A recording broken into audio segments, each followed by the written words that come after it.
This day in sports history. It's September 4th, and on this day in 1950, NASCAR raced 500 miles for the first time, and it was a long day. So racing 500 miles was not a completely new thing. The Indianapolis 500 had started back in 1911. Harold Brasington was a good old South Carolina boy who liked things that went fast. He'd watched several editions of the Indy 500 starting back in the 1930s. But when this new form of stock car racing started up in the South in 1948, he got an idea.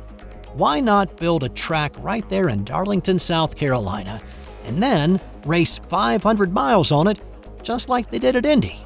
He broke ground in December of 1949, and less than a year later, NASCAR was racing on his track.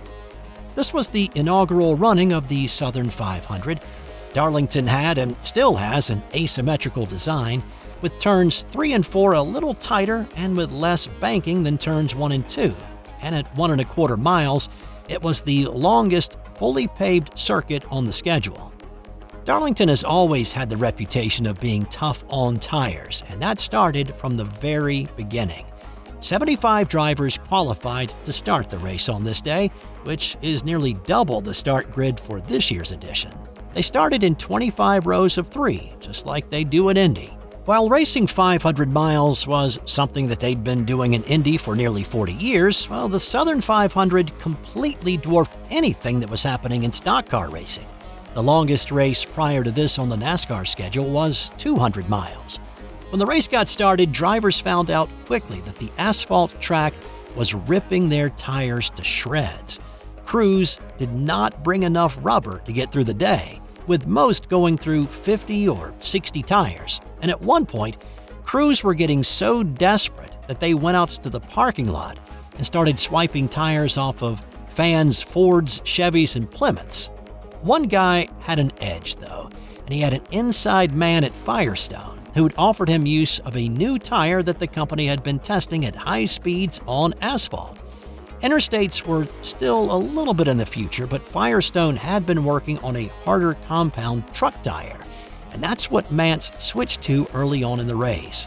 The live-action test that Mance put them through was a success, and he was able to stay on the racetrack a whole lot longer than anybody else.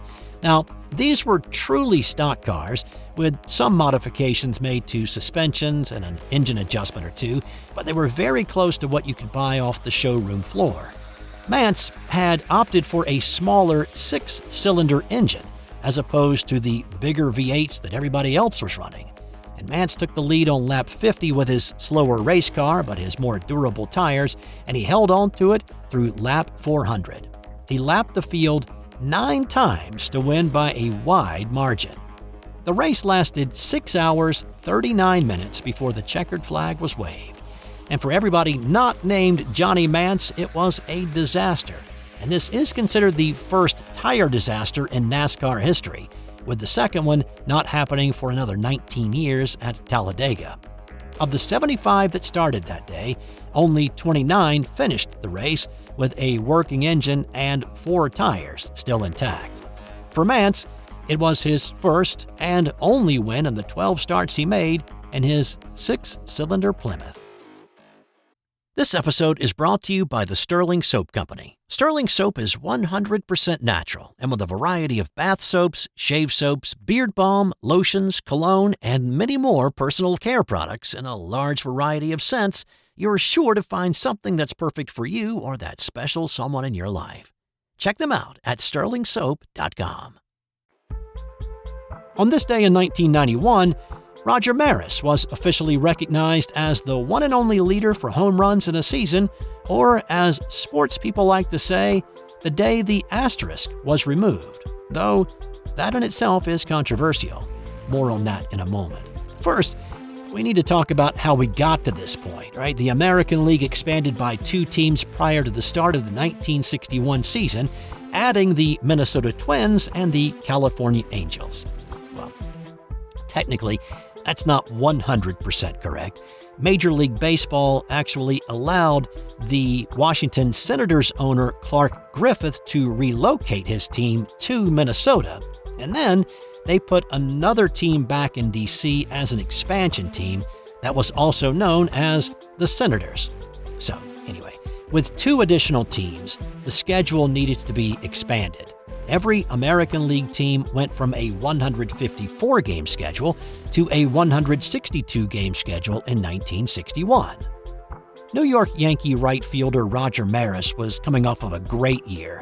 In 1960, he'd hit .283 with 39 home runs, and he led the league in slugging percentage. Now, those numbers were good enough to earn him the American League MVP. His teammate, Mickey Mantle, was also coming off a good year, leading the league in home runs with 40, one more than Maris, and finishing second in the MVP voting. Now, those two would push each other in this newly expanded 1961 season. They traded bombs throughout the spring and into the summer. Talk began to circulate that maybe Babe Ruth's single-season record of 60 homers was in trouble. On July 17th, Commissioner Ford Frick said that Ruth's record would stand unless a player topped 60 in 154 games or less. At the 154-game mark of the 61 season, Maris had 59 home runs. He hit number 60 in Game 158 on September 26th and his 61st on the final day of the regular season. Now, even though Maris's record of 61 homers was added to the Major League record book, a notation was attached to it, listing Maris as the record holder in a 162-game season and Ruth as the record holder in a 154-game season. There was never an asterisk. An asterisk had been suggested by the always abrasive New York Daily News sports writer Dick Young, but no such mark was ever added. The notation, though, was still a slight to Maris. He said, "I didn't make the schedule, and do you know any other records that have been broken since the 162-game schedule that have an asterisk? I don't." The notation stayed for nearly a full 30 years until an 8-member panel that included Commissioner Fay Vincent voted to remove the notation about Ruth. Vincent said the motivation came after a column was published written by well-known baseball writer Roger Angell in May of 1991. In that article, Angell echoed what Maris had said 30 years earlier, noting that it was curious that numerous other seasonal records that have been established since the beginning of the 162-game season, including stolen bases, at-bats, and pitchers' strikeouts, do not bear, as Angell called it, the ugly tick. When Vincent made the announcement, he said, "This decision does not diminish or demean the contributions of Babe Ruth to the game of baseball. He is surely the most famous player in the history of the game and will remain so for generations to come. This change allows Roger Maris to receive the recognition he deserves." Unfortunately for Roger, it came too late for him to enjoy it. Maris died in December 1985 at the age of 81. On this day in 1993, New York Yankee Jim Abbott pitched a no-hitter. Now, Abbott was born without a right hand, but he adapted to it pretty quickly and he resisted any suggestion for a prosthetic. He was a natural athlete, so his parents had suggested maybe you could play soccer, but he had no desire to play that sport. He wanted to play baseball and football, so he did. In high school, he played quarterback on the football team and he led his Flint, Michigan high school team to the state finals. As a prep pitcher, he was dominant, perfecting his technique of throwing with his left hand, slipping the glove from his right arm to his left hand, ready to field any ball hit to him. There was one game in high school when the opposing team bunted 8 consecutive times, thinking that only having one arm would make it tough for him to field a bunt and throw to first. Abbott gunned down 7 of them. Abbott went to the University of Michigan, where he was a star, and then he went straight from Michigan to the major leagues, one of the few who bypassed the minors. So he had a way of proving people wrong and exceeding folks' expectations. In 1993, though, he was struggling a bit. His previous outing on the road went so poorly he left the locker room early after being pulled to go on a 3-mile punishment run. His ERA had ballooned to 4.31, and he was 9-11 on the season. He wasn't exactly in the tank, but he was finding his seat on the struggle bus. But he managed to disembark on this night. The Yankees were at home against a heavy-hitting Cleveland Indians team that featured Albert Bell, Manny Ramirez, Jim Thome, and others. A leadoff walk to Kenny Lofton was not a great sign that something memorable was about to happen, but it also wasn't a portent of doom. He settled down, and he wasn't exactly overpowering. He just let his defense do the work. He gave up 5 walks and struck out just 3 on the night. By the 7th, his teammates had stopped talking to him and gave him a wide berth on the bench, as is custom when a pitcher is closing in on a no-hitter. In the 9th inning, he was facing the top of the order. After Lofton tried to bunt his way to first a couple of times under a cascade of boos from Yankees fans, he grounded out to second. A 390-foot warning track shot by Felix Fermin sent a shiver through the 27,000 at Yankee Stadium, but Bernie Williams tracked it down. That left Carlos Baerga as the only man who could break it up. The Indians have not had a man past first base. Baerga batting .318. And the ground ball to short. Velarde. He did it. He did it. No-hitter for Jim Abbott. Jim Abbott throws a no-hitter and shuts out the Cleveland Indians 4-0. It was just the 8th no-hitter thrown in Yankees history at that point, and the first in the major leagues by a man with one hand. On this day in 1972, American Rick DeMont had his gold medal taken away. DeMont was a 16-year-old swimmer for the U.S. Olympic team. He had won gold in the 400-meter freestyle a few days earlier, and he was getting ready for the 1,500-meter prelims when he got some really bad news.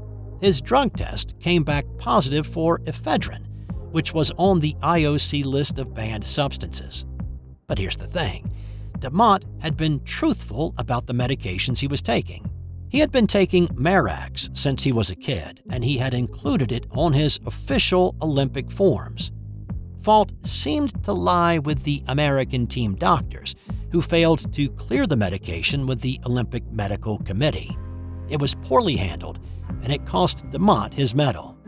His gold was stripped on this day in '72, and of course the thought might be, well, he was 16. Surely he could come back in 1976.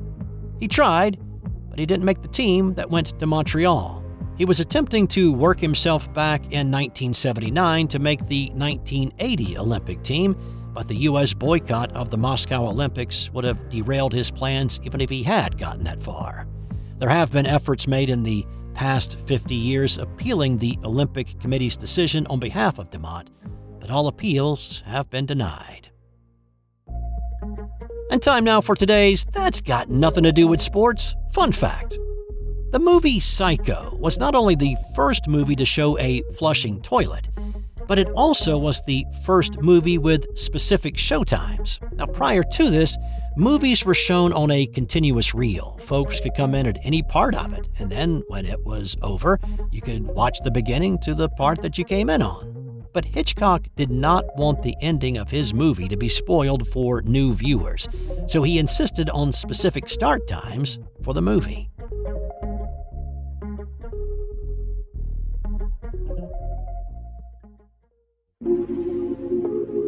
This has been an original Thrive Suite production.